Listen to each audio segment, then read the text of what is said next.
So what's up sa inyo mga kabulabog at welcome back na ulit dito sa channel ko. At sa mga hindi nga po pala nakakilala sa akin, ako po pala si Jay Guevara, ang Mr. Bulabog ng Taguig at ng White World. So ngayon, reaction video muna tayo dito kay Attorney Mike Abe, isa sa mga defender din ni Sir Bal Matubang at sa buong team Kalingap. So gusto ko lang siyang reaction video, bigyan din ng komento yung video niya at may share din sa inyo, no? So simulan na natin, ihanda na natin ng mahiwagang headset. Ngayon ko lang to na mga kabulabog na papanood din yung mga video niya. At ngayon bigyan natin ng reaction kung tungkol dito sa mga issue ng mga bumabatikas kay Sir Bal Matubang sa buong team Kalingap. So simulan na natin, no. Magandang araw po sa ating lahat. At ngayon po ay ang ating pag-uusapan ay ito pong buhay pa rin pagkalinga ng ating mga kababayan involved dito po sa mga vlogger or charity vlogger, pagtulong sa mga mahirap, pagtulong po sa mga nangangailangan ng kalinga at pagmamahal. Kaya po ito ang aking naging topic kasi patuloy po ngayon din na lumalala yung mga, hindi naman away, pero parang dating, parang nagpipersonala na tungkol po sa silipan ng mga content na ginalabas sa kanilang mga channel. Ito po ay may kaugnayan dun po sa original na galawan at programa ni Kuya Bal Santos Matubang at ang kanyang anak at iba pa na mga charity vlogger na tumutulong sa mahirap. Hindi po masama yan, napakaganda po niyan, napakagandang balita niyan. Tulong sa mahirap at tulong na rin sa gobyerno. Kaya po ito naging topic. So yun nga, patuloy nga daw na binabatikos pa rin yung humanitarian content o yung content ni Sir Bal Matubang. Pero di ko alam bakit ayaw pa rin nila tigilan yung mga ganyang ganyang pag-iisip nila. Wala namang masama sa pagtulong sa kapwa. Daming nangangailangan na kababayan natin yan. Dahil mahirap sa Pinas. Sobra. So, panoorin muna natin to lahat bago tayo magbigay ng komento na tuloy-tuloy. Na may kaugnayan dito sa batas o yung Republic Act 11313. Okay? Marami hong pwedeng makasuhan kung yan ho ang inyong pag-uusapan. Doon sa sinasabi nyo maaaring pamimilit ng pagkuha ng video o pagpilit sa isang tao. Kasi ginagawa rin po yan ng ibang mga network ng telebisyon at mga politiko na nasa gobyerno. Oo, totoo yun. Kasi ang daming gumagawa ng mga small YouTuber at iba't ibang mga vlogger at hindi lang vlogger ang gumagawa ng mga ganyan. So, kapag nangyari na may kaso talaga yung ganyang pagtulong sa kapwa, siguro mapupuno ang kulungan natin nito, no. Ay nako po, nakaka-stress. Kung totoo nga na magkakaso yun, yung mga yung mga small YouTuber na tumutulong sa kapwa natin, punong-puno ang kulungan natin nito. Tuloy natin. Pero dito ho sa original na galawan ni Kuya Bal, ang kanilang mission niya naman ay tumulong Ang layo nilang niya ay makatulong. Yung content niya na tumulong sa kapwa, sa abot ng kanyang kakayanan, wala kang problema dyan. Kailangan talaga hong palakasin at suportahan. Kaya po ito ay aking naging topic kasi yung controversial na Bina Morales na nagkasakit, tinulungan, pinakain, nag-video pa nga sila, videoke pa sila, nag-shopping pa, lahat na talagang nakarecover at ang ganda na ng buhay masaya na at balik na sa normal na pamumuhay. So hindi ho yun pang-abuso. Mula sa mahirap hanggang Teka lang mga kabulabog, hindi pa sila masaya na yung tao unang dating ni Sir Bal Matubang halos wala nang pag-asa sa buhay at sobrang depression, sobrang depresa sa kanilang kahirapan, 'di ba? Tapos ngayon may kita nila yung tao na masaya na, magaling na, hindi na siya katulad nung dati. Yan si Bina Morales ngayon. dapat maging masaya na lang kayo. Kasi yung tao na tinulungan is nag-improve, gumaling na. Hindi na siya yung katulad ng dating unang pagkikita nila na Kuya Bal. Ay, blood ako sa inyo eh. Okay, tuloy natin. Lahat ng tulong ginawa. O bakit sinisilip-silip pa? Kaya ho ito ay hindi maganda dun ho sa ibang mga vlogger na pinakikialaman yung content ng iba. Gumawa na lang kayo ng inyong sariling business na makakatulong din kayo sa kapwa. Mas okay. Pero yung mga taong tumutulong ay bakit nyo paulit-ulit na sinisilip? Oo nga naman.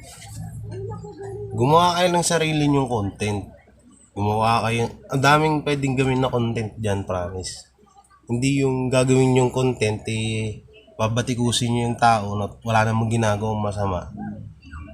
O di kaya gagawa kayo ng video na para siraan yung kapwa nyo Pilipino. Wala namang ginagawang masama. Yung tumutulong lang sa kapwa natin Pilipino. Yun, anong masama dun?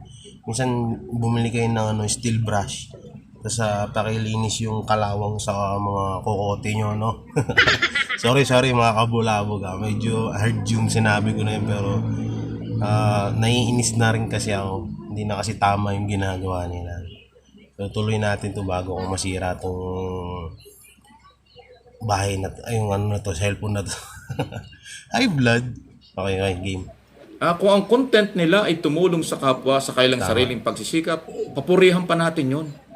Huwag niyo yung angguluhan pa na kung ano-ano mga paglabag sa batas. At kung meron man, hamon natin kung sino man po ang nagsasabing may paglabag sa batas, dalhin po niyo sa korte. Then ang korte ang magsasabi kung guilty o not guilty ang mga gumagawa ng ganyan after evidence, after trial. Ang trabaho ng abogado ay magdala ng kaso sa korte. Then hayaan ang judge na mag-decide. Hindi pwedeng abogado ang maghukom o mag-decide na tama o mali or mali ang ginagawa ng isang vlogger dito sa kanyang content. Yun po yun eh. Due process, madalit sabi. Tama. Hindi pwedeng sa social media lang. Hindi ho pwedeng sa YouTube channel lagi mong pinipersonal o tinitira ang isang tao, isang kapwa. Due process ang mahalaga. Dalhin sa husgado ang usapin, then ang court ang magsabi kung sinong tama at mali. Ang abogado ay obligasyong dalhin sa korte ang mga sinasabi niyang kaso kung may mga paglabag sa batas. Walang karapatan ng abogadong manghusga or mag-decide ng mali or tama ang isang tao. Court lang ho ang merong exclusive na kapangyarihan nun after evidence nga, after trial. Pagka ho walang due process, pagkatapos araw-araw niyong binabanatan, sinisilip, personalan na yan. Bakit lagi po nating inaargabyado ang maliliit? Tama yun. Ba't nga ba inaano lagi yung mga maliliit? Kasi alam nyo kung bakit, mga kabulabog. Siyempre, si small YouTuber, ako na lang kagaya ko, walang papansin sa akin kahit anong gawin ko sa kanila kasi small YouTuber ako eh. Walang mapapala sila sa akin. Hindi dadami yung views nila kasi hindi nga ako kilala. Hindi katulad nila Sir Bal, nila Kalingap Rab at sa iba pang team Kalingap na malalaking channel na. Siyempre, pag binatikos nila yun, dadami yung views nila. Ano rin sila talaga yung totoong gumagawa ng mali. Kasi, yun mo, babatikusin nila sila Sir Bal. Dadami yung views nila. Dadami kita nila. Sila talaga yung may motibong gano'n. Kaya, totoo nga yung kasabihan na takot sila sa sariling multo. Ayun yun. Okay, tuloy na natin. YouTube channel, lagi mong pinipersonal o tinitira ang isang tao, isang kapwa. Due process ang mahalaga. Dalhin sa husgado ang usapin. Then ang court ang magsabi kung sinong tama at mali. Ang abogado ay obligasyong dalhin sa korte ang mga sinasabi niyang kaso kung may mga paglabag sa batas. Walang karapatan ng abogadong manghusga or mag-decide ng mali or tama ang isang tao. Court lang ho ang merong exclusive na kapangyarihan nun after evidence nga, after trial. Pagka ho walang due process, pagkatapos araw-araw niyong binabanatan, sinisilip, personalan na yan. Bakit lagi po nating inaargabyado ang maliliit? Ang mahihirap ay ating tulungan. Huwag natin perapan at huwag natin silipin ng meron. Tama ho yun, tama. Pero yun nyo kasi may nagsasabi kasi na ginagawa na daw hanap buhay yung kahirapan. Pinipilit daw ni na Serbal Matubang yung mga tinutulungan nila na mabidyohan at ang kapalit ay isang sakong bigas. Oh my God, kung sino ka mga nambabatikos kay sa Team Kalingap, you eating my nerve. You eating my nerve. Diba? Alam mo, ano lang, natusin, ang sakit lang isipin, ang sakit sa utak, na bakit ganyan sila sa likod nung magagandang ginagawa ni Serbal Matubang ganyan pa yung binabalik nila. At pasalamat nga ako, pasalamat tayo mga supporter ng Team Kalingap at sa buong humanitarian, sila Tekram, Virgin Care, Hungry Syrian Wanderer, sa mga kaibigan ko rin humanitarian, si Enteng Nadura, Star Rocks TV, Taong Gala, ang daming mga vlogger na mga humanitarian content. So hayaan nyo, tuloy nyo lang, hayaan nyo sila at yan na. Pasalamat tayo kasi yan, minadadagdagan na at may kumakampi na. Matutusin, marami namang kumakampi talaga sa Team Kalinga, sa mga humanitarian kasi tama naman ginagawa natin Tama naman ginagawa nila. Kaya salute ako sa iyo, Attorney Mike Abe, kung mapapanood mo man to. Tuloy natin. At yun hong mga kawang gawa ni Kuya Bal Santos Matubang at nung iba pang mga vlogger, ay ituloy lang po ninyo. Ang batas kailanman ay mangingibabaw at hindi ho pwedeng isang tao o dalawang tao lang ang magsasabing kayo ay mali. Huwag kayong maniwala dyan. Siguro kaya ayaw niyang dalhin sa korte ang kanya sinasabing pagka mga violation niyo dahil alam niya wala ring matibay na ebidensya. At kasi kung pagbabasihan natin, ayan po mga ebidensyang sinasabi niyang pinipilit na may video, pinipilit makunan, abay napakarami hong makukulong sa Pilipinas pagka gano'n. Kasi ang mga politiko nga. At saka mga ibang television, ginagawa yan bilang bahagi ng kailang. Kaya attorney na nanggaling maraming makukulong kung sakaling magkatotoo man yun. Pero hindi magkakatotoo yun. Kaanuhan yun. Katangahan yun, ganun. Dati, pipilitin yung tao para lang mabidyoan. Ay, nako po. Tumutulong lang ang Team Kalingap. Sana wag nyo naman, tigilan nyo naman na sana yung pangbabatikos nyo. Maging suportahan na lang natin sila, no? Kapwa rin natin Pilipino, yung mga tinutulungan ng kapwa natin Pilipino, binabatikos nyo pa. Okay.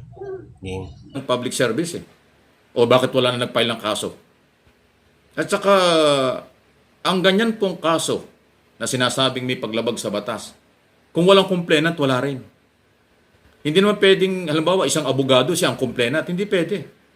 Kailangan mayroong legitimate complainant, then bago i-depensa ng abogado yung kaso. Hindi pwedeng ang abogado ay manghuhusga, siya rin ang complainant laban sa kapwa. Abay, maling-mali po yun. Nasaan ang due process doon? So, due process po ang pairalin.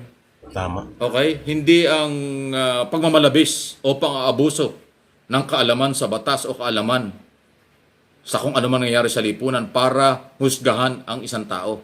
Para husgahan at argabeduhin ang maliliit na tao.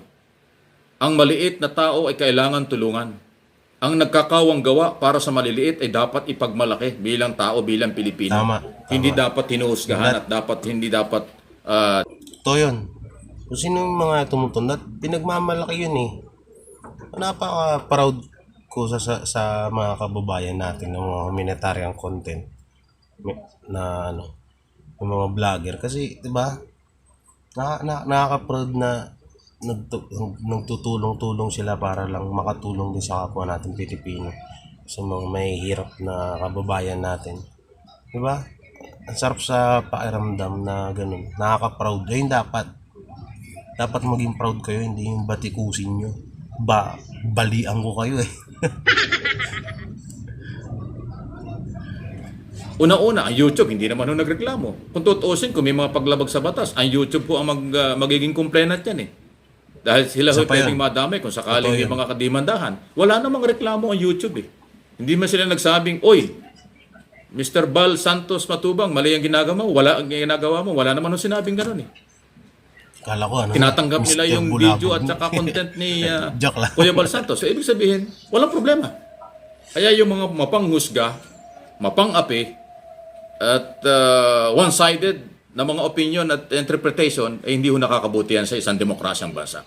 Pero bago po ako magpaalam, at tapusin itong video ito, pinasasalamatan ko lang ito si July, Michelle, Capiso, Berador, Kalingap, yung team nila, Red, So, yun nga, no, mga kabulabog. At siguro lahat naman kami sa Team Kalingap na solid defender. Natutuwa sa ganyan. At sobra talaga akong natutuwa din kasi yan may nadagdag sa isa sa mga defender ng Team Kalingap na dinidepensahan nga yung sila Kuya Bal Santos at buong Team Kalingap. No, sa lahat naman ng mga kapanood nito, sana wag na natin batikusin yung mga ganyan. Totoo, wala namang ginagawang masama yung mga humanitarian content na yan, mga charity vlogger eh. Ano bang meron sa utak nyo na tatanggalin ko, sige. Libre tanggal sa akin, ako magtatanggal. Tulad nung mabalik tayo doon sa usapan na Bina Morales, diba? Tingnan nyo naman. Ang sarap niya ng panoorin. Kasi syempre, simula dun sa una pa lang na nakahiga lang siya, hindi siya gumigising, diba? So, sobrang depressed nga, na-depress siya sa kahirapan nila. Tapos ngayon may kita mo nakakapag-shopping na, tumatawa na, nakikipagbiruan na, nakikipaghalubiro na sa mga tao. Hindi na siya yung dati na kukulong lang dun sa kwarto niya. Diba, mga kabulabog, napakagandang panoorin, napakasarap sa pakiramdam na yung ginawa ni Sir Bal Matubang is talagang ano ba yung English nun? Di ko rin maano sa Tagalog eh. Na yun nga, nag-upgrade kung sa di ba? Kasi gumaling na eh.